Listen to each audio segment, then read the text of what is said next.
We came, we saw, we kicked the slime butt! Hey guys, it's the media guy here.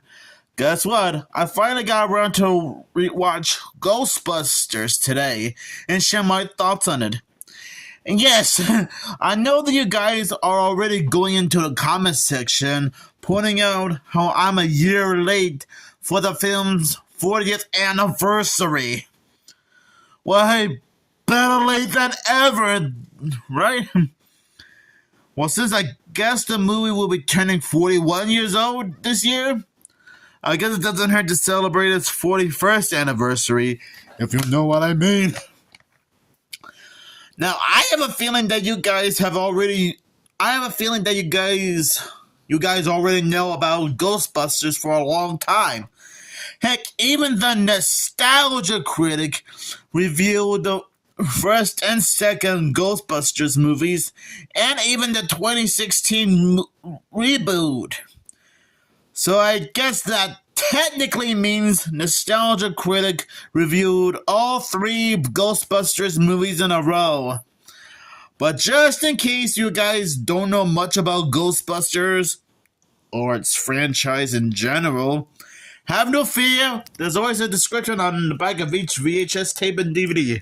Only yeah, I am wearing the Ghostbusters t-shirt, as you can see here on screen.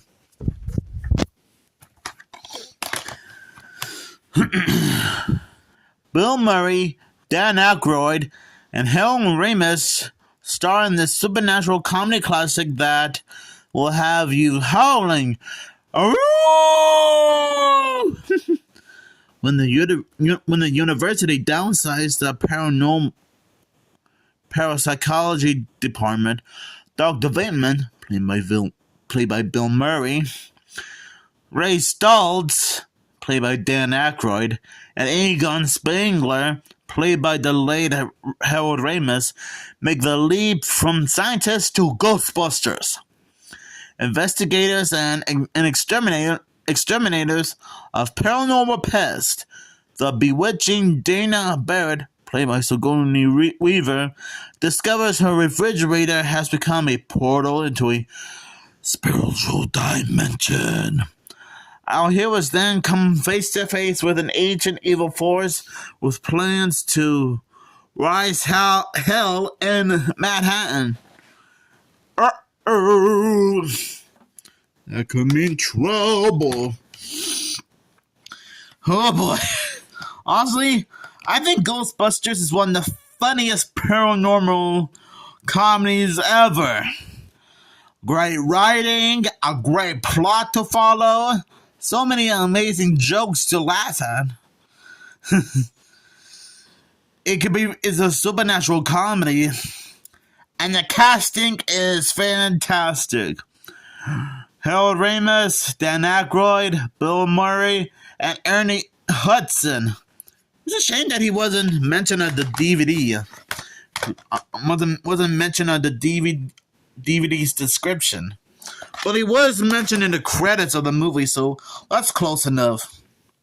I mean, seriously, I can't think of anyone in the world who would hate the Ghostbusters. I mean, it's kind of like a darker and edgier version of Scooby-Doo and the Funky Phantom and Goober and the Ghost Chasers. Okay, think of the 13 Ghosts of Scooby-Doo. Scooby-Doo meets the Boo Brothers, Ghoul School, Reluctant Werewolf, the Funky Phantom, and Goober and the Ghost Chasers.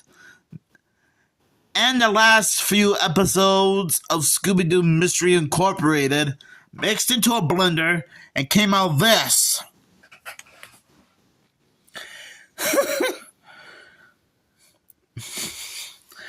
I do like this movie a lot.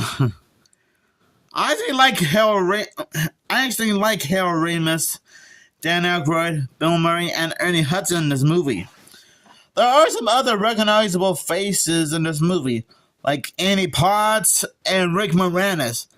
I have been familiar with their roles for a while now, since not only that Rick Moranis was in both Ghostbusters movies, He was in all three Honey, I Shrunk the Kids movies. He played Barney Rubble in the live-action 1994 Flintstones movie, and he was in Little Shop of Horrors. And as for Annie Potts, I know that she voiced Bo Peep in the first, second, and fourth Toy Story movies, and she played Mima on Young Sheldon, which was a Big Bang Theory spinoff. And those were the only times I knew her from.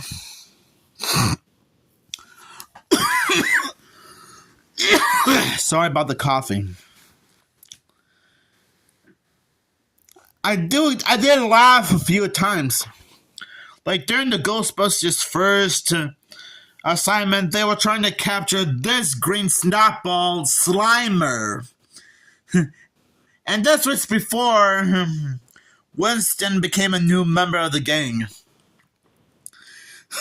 I do like it when Slimer slimed Peter and he said, "Ugh, he slimed me. I feel so funky." Somehow that got a little laugh out of me. You gotta admit, the special effects for this movie were groundbreaking, especially for 1984 standards. I mean, yeah, there were times where they had to use a few green screen effects, like for the Stay Puft Marshmallow Man during the film's climax. I'm sure they used green screen and a miniature city for the big climax. It's kind of like what they did with the director's cut ending of Little Shop of Horrors just 2 years later, if you know what I'm talking about. And here's some interesting facts about this movie that you may or may not know. Originally, Dan Aykroyd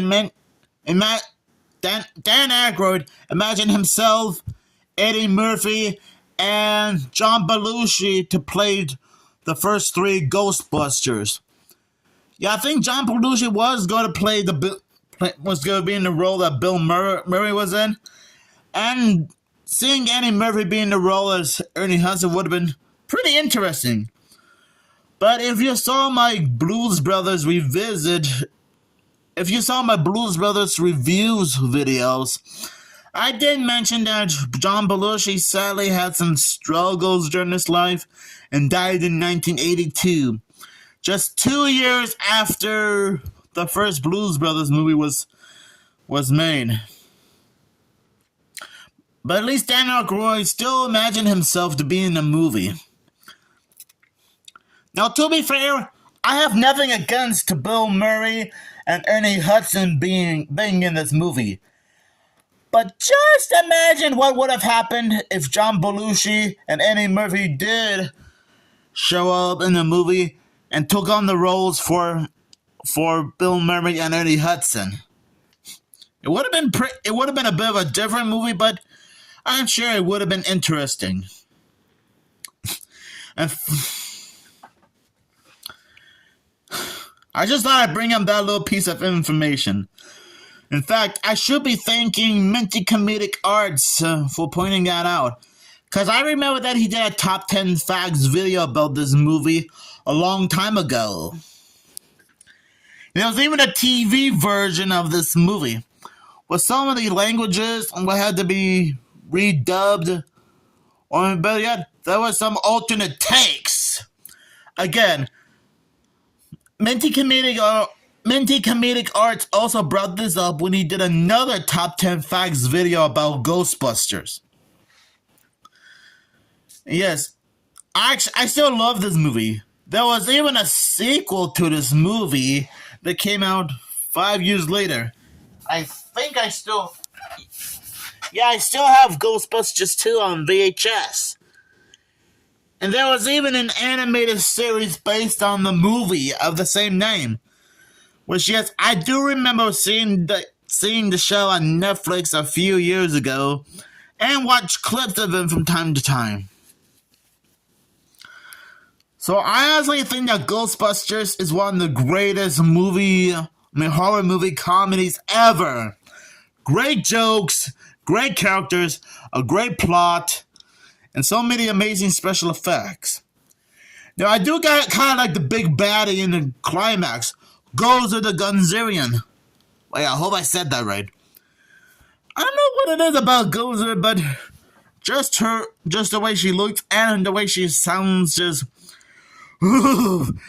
gives me the chills. You know, if Shaggy and Scooby were in this movie and they faced Gozer, they would have been out there faster than a. They would have been out there instantly in like 2 or 3 seconds flat. Now, Ghostbusters still live on now. In fact, I'm pretty sure the history of Ghostbusters goes back even further since, in case you guys don't know, Filmation actually produced a live-action Ghostbusters movie back in the early 70s, followed by Dan Aykroyd doing his own version of Ghostbusters but for Columbia Pictures. Geek Entertainment also produced an anime series based on Dan Aykroyd's movie, as well as him producing Ghostbusters 2. Filmation also produced an animated Ghostbusters movie based on the live-action TV show. I guess to avoid any confusion, the Ghostbusters cartoon show based on Dan Aykroyd's movie was retitled to The Real Ghostbusters, and the Filmation's Ghostbusters was called, well, Filmation's Ghostbusters.